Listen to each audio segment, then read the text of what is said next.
हम तेजोवलय के बारे में आगे की जानकारी लेंगे। मोटे तौर पर चेहरे को देखकर कितने ही व्यक्ति बहुत कुछ जानने और समझने में सफल हो जाते हैं।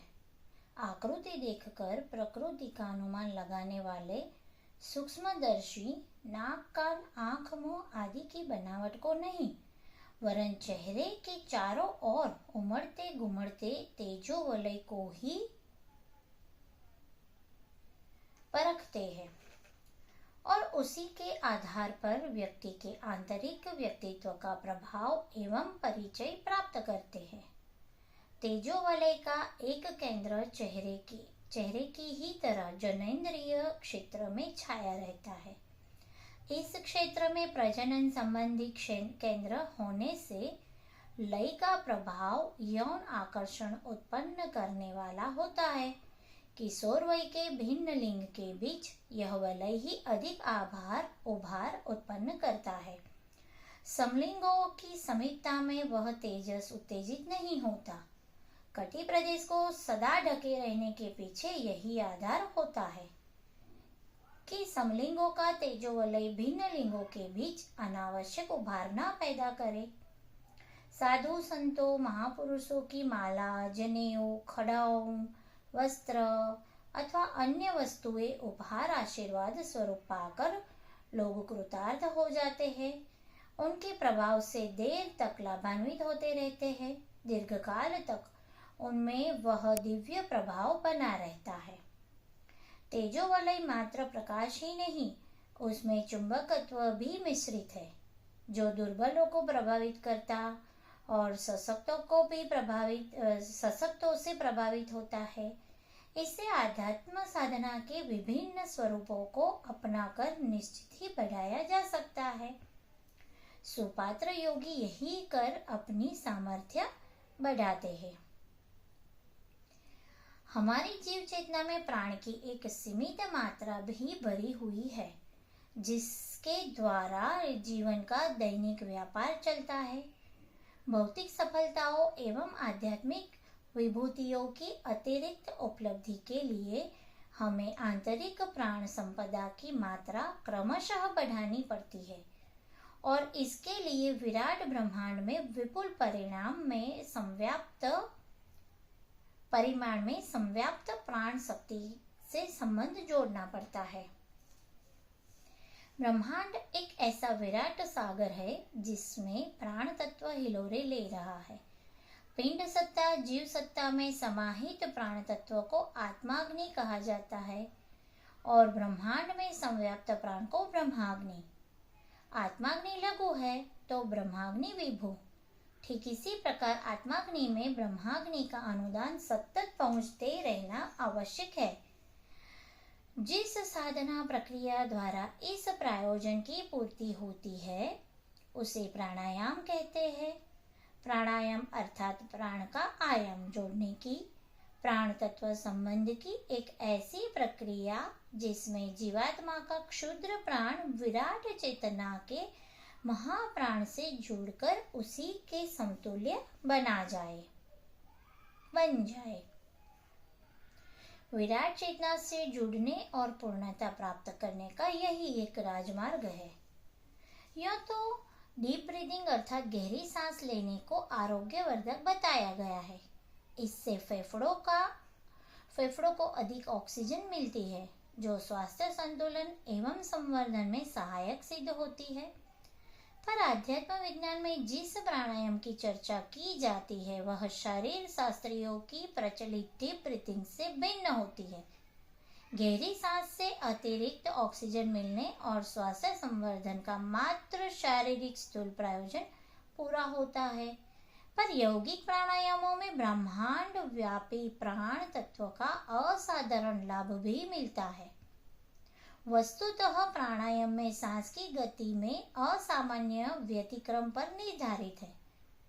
इसमें घर्षण का असामान्य क्रम उत्पन्न होता है और उसकी प्रतिक्रिया जीवन निर्वाह की आवश्यकता पूरी करने से आगे बढ़कर शरीर में विशेष हलचल उत्पन्न करती है। दाएं बाएं नासिका स्वरों से चलने वाले विशेष प्रकार के मेरुदंड के इड़ा पिंगला विद्युत प्रवाहों को उत्तेजित करती है। वे असामान्य हलचलें ऐसे प्रसुप्त संस्थानों को जगाती है जो सामान्यतया निर्वाह क्रम में तो आवश्यक नहीं होते, पर जागृत होने पर मनुष्य में विशेष स्तर की अतिरिक्त मात्रा में विशेष क्षमता प्रदान करते हैं। प्राणायाम सांस की गति को तीव्र करना नहीं, उसे तालबद्ध और क्रमबद्ध करना है। इस ताल, लय और क्रम के हेर फेर के आधार पर ही अनेक प्रकार के प्राणायाम बने हैं।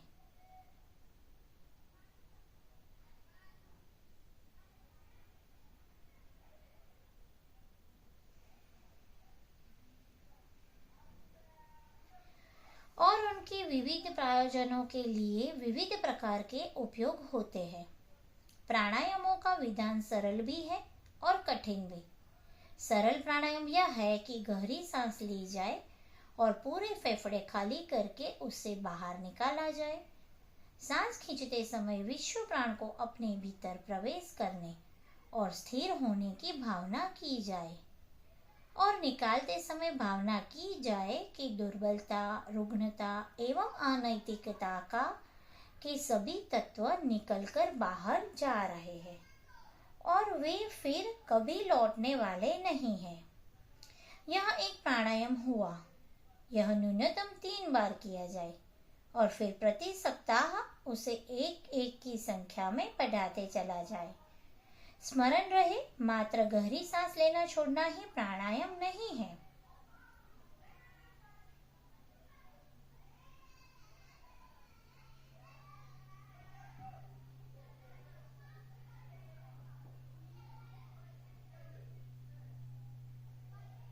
उसके साथ संकल्प भावना और दृढ़ विश्वास भी जुड़ा रहना चाहिए। इस प्रकार अपने में प्राण तत्व की मात्रा निरंतर बढ़ाई जाए, उसे निखिल ब्रह्मांड में संव्याप्त अनुभव किया जाए और खींचते समय तदनुरूप भावना की जाए। इसी आकर्षण से सांस में प्राण तत्व की अधिक मात्रा अंतरिक्ष से खींचती और घुलती चली आती है। इस प्राणायाम में श्वास प्रश्वास क्रम की विशेष प्रक्रिया और साधक की संकल्प शक्ति का समावेश होने से वह सामान्य सांस लेना न रहकर विशिष्ट ऊर्जा की उपलब्धि का विशेष आधार बन जाता है। इस प्रक्रिया द्वारा प्राण तत्व का विधिवत आकर्षण और अवधारण किया जा सके तो ओजस तत्व उभर कर ऊपर आता है और साधक को मनस्वी, तेजस्वी एवं ओजस्वी बनने का अवसर मिलता है। भौतिक सिद्धियों एवं आत्मिक क्षेत्र की ऋषियों के उन्नयन का आधार प्राण प्रखरता का संपादन ही है। इस जीवनी शक्ति के बारे में और आगे जानेंगे। शक्ति तत्वों के बारे में वैज्ञानिक जानकारियां जितनी बढ़ती जा रही है, जीवन और प्राण से संबंधित पाश्चात्य मान्यताएं उतनी ही तेजी से गलती और बदलती जा रही है। भारतीय तत्व दर्शन की सत्यता की संभावनाओं में उतनी ही तीव्र वृद्धि होती जा रही है। साधनाओं की योगाभ्यास की कठिन प्रक्रियाओं को पार कर भारतीय तत्वदर्शियों ने जो खोज की है, पाश्चात्य विज्ञान उधर ही बढ़ रहा है। प्रस्तुत लेख में पाश्चात्य विज्ञान द्वारा प्रामाणिक मानव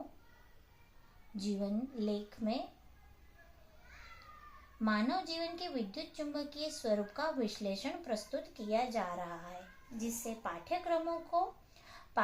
पाठकों को, सुनने वालों को जीवन शक्ति प्राण तत्व की संकल्पना और कल्पना का एक नया रूप मिलेगा। एक बार डॉक्टर रेगनाल्ड एक रोगी की परिचर्या कर रहे थे। मानसिक तनाव के उस बीमारी को वे जब पूर्व पश्चिम दिशा की ओर सुलाते, ऑसिलोमीटर की सहायता से पता चलता कि कुष्ठ बढ़ गया है, जबकि चारपाई की दिशा उत्तर दक्षिण करते तत्काल लाभ मिलता। उन्होंने बताया यह घटना इस बात का प्रमाण है कि मनुष्य का पृथ्वी की चुंबकीय धाराओं से संबंध है। डॉक्टर रेगनाल्ड की यह खोज एक दिन विकासवाद और मनुष्य के अमीबा जैसे एक कोशीय जीव के उत्पत्ति की बात को खंडित कर देते हैं। देख तो कुछ आश्चर्य नहीं, प्राण या जीवन शक्ति एक सनातन तत्व है जो विस्फोट के कारण ब्रह्मांड के किसी केंद्र पिंड से बहता हुआ सारे विश्व में नाना प्रकार की रचनाओं के रूप में व्यक्त हो रहा है। कुत्ते, बिल्लियां, बैल एक बार जिस रास्ते को देख लेते हैं, दोबारा उधर कभी जाना हो तो वे उधर से आसानी से लौट आते हैं। इनके संबंध में यह कहा जा सकता है कि वे प्राकृतिक चिन्हों की मदद से यात्राएं कर लेते होंगे, पर कुछ पक्षी, मछलियां हजारों मील लंबी यात्राएं करती है, रात में करती है, विभिन्न ऋतुओं में करती है, तो भी नियत स्थानों में ही पहुंचती है। यह एक आश्चर्य है कि वे बिना किसी दिशा निर्देश के अन्य वृत्ति द्वारा किस प्रकार इस तरह की लंबी यात्राएं संपन्न कर लेते होंगे। यूरोपीय सारस ठंडक के दिनों में यूरोप से उड़ते हैं और अफ्रीका जा पहुंचते हैं।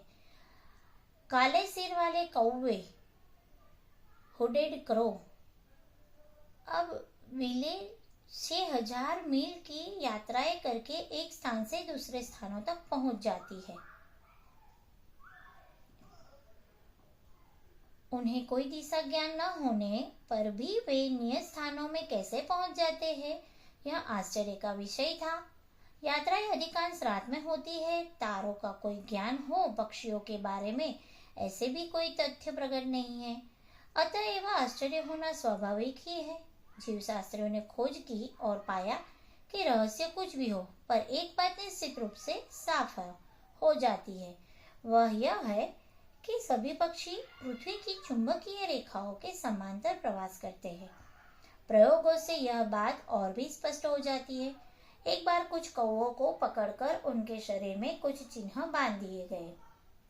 ये कौवे उत्तर पूर्व दिशा में प्रवास के आदी थे। इस बार उन्हें प्रशा जर्मनी में पकड़ा गया और वहां से 500 मील पश्चिम ले जाकर नहर के किनारे छोड़ दिया गया। इस बार उन्होंने उड़ान भरी और स्कैंडिनेविया में जाकर उतरे। पहली उड़ान वाले मार्ग से इसी मार्ग की तुलना की गई तो स्पष्ट ज्ञात हो गया कि वह यात्रा पथ पहले प्रवास पथ से ठीक समांतर और पृथ्वी की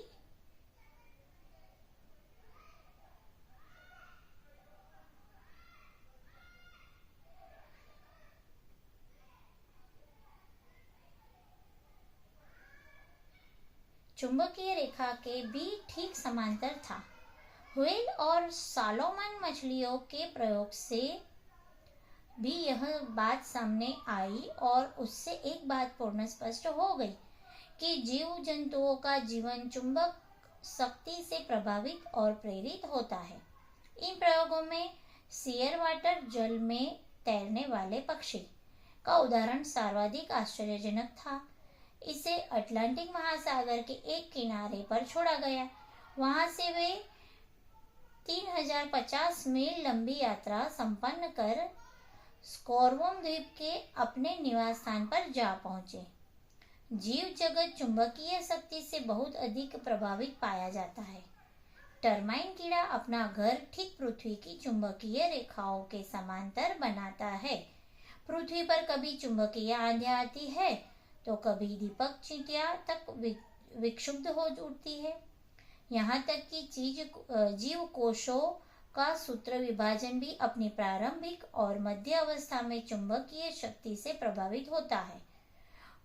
क्रोमोसोम हमेशा सेलों के ध्रुवों की ओर ही चलते हैं। यह इस बात का प्रमाण है कि जीवनी शक्ति विद्युत चुंबकीय क्षमता से ओतप्रोत अथवा तो वैसे ही कोई शक्ति है। जीव जंतु ही नहीं, मनुष्य के जीवन भी चुंबकीय शक्ति से प्रभावित होते हैं।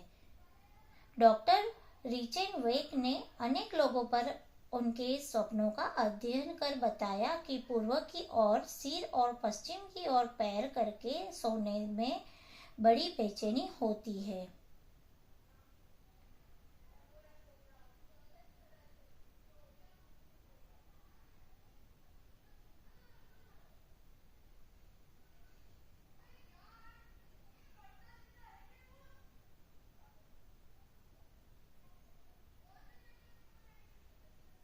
जबकि उत्तर दक्षिण सोने में सुखद अनुभूतियां होती है। डॉक्टर क्लेरिक तथा दोरविले के प्रयोग की इसी तथ्य की पुष्टि करते हैं और बताते हैं कि स्वप्नों में दिखाई देने वाले दृश्यों का संबंध वैसे भी हो कैसा भी हो चुंबकीय शक्ति में से ही होता है। डॉक्टर रेगनाल्ड, अमरावस, मुलर, लेप्रिस आदि ने भी उक्त सामान्यताओं की पुष्टि की है। पृथ्वी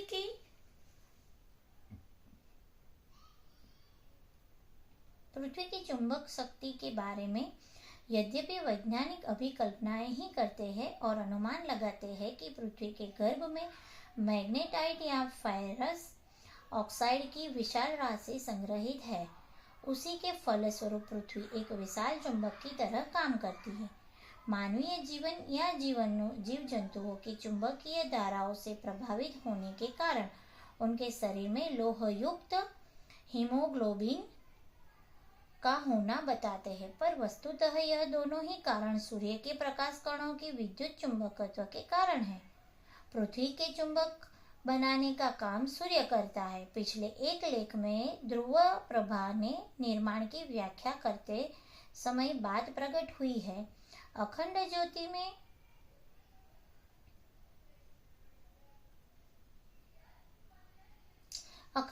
में पिछले एक अंक में पत्थर में भगवान शीर्षक में यह बताया गया है कि सूर्य के प्रकाश कण फोटॉन्स ही जीवन का आधारभूत तथ्य है। पुरुष के शरीर में पाया जाने वाला हीमोग्लोबिन यह प्राण ही है जो सूर्य से निःसृत होता है और वायु द्वारा, इच्छा शक्ति द्वारा तथा अन्न द्वारा हमारे शरीरों में पहुंचता रहता है। स्त्री के शरीर में इसे ही रई कहते हैं। विपरीत ध्रुव संचय होने के कारण ही स्त्री पुरुषों में परस्पर आकर्षण का स्वभाव पाया जाता है। डॉक्टर मैरीनेस्को ने तो कई प्रयोग द्वारा यह सिद्ध कर दिया कि चुंबकत्व तो हमारे मानसिक संस्थान को भी प्रभावित करते हैं। वे मस्तिष्क की तीसरी वेंट्रिकल में धन विद्युत प्रविष्ट कर निद्रा ला देते थे। विद्युत और चुंबक लगभग एक जैसी ही शक्तियां और परस्पर परिवर्तनीय हैं। उन्होंने यह भी दिखाया कि स्वप्न की अनुभूतियां भी चुंबकीय क्षेत्र से प्रभावित होती हैं। हम ऐसे सैकड़ों उदाहरण दे चुके हैं कि कई बार मनुष्य के स्वप्न नितांत सत्य पाए जाते हैं। इससे प्रतीत होता है कि चुंबक शक्ति में विचार, सर्वज्ञता, सर्वव्यापकता से सारे लक्षण विद्यमान है।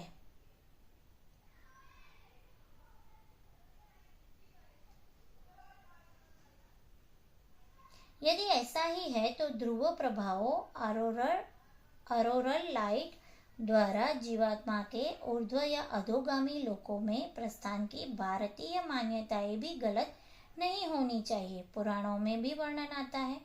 नाथ विधि से उत्तर और सप्तर्षि से दक्षिण सूर्य का जो उत्तर की तरफ का मार्ग है उसे देवयान कहते हैं। अगस्त के तारे से जो उत्तर और अजविथी दक्षिण है वह वैश्वानर मार्ग से बाहर पितृयान का मार्ग है।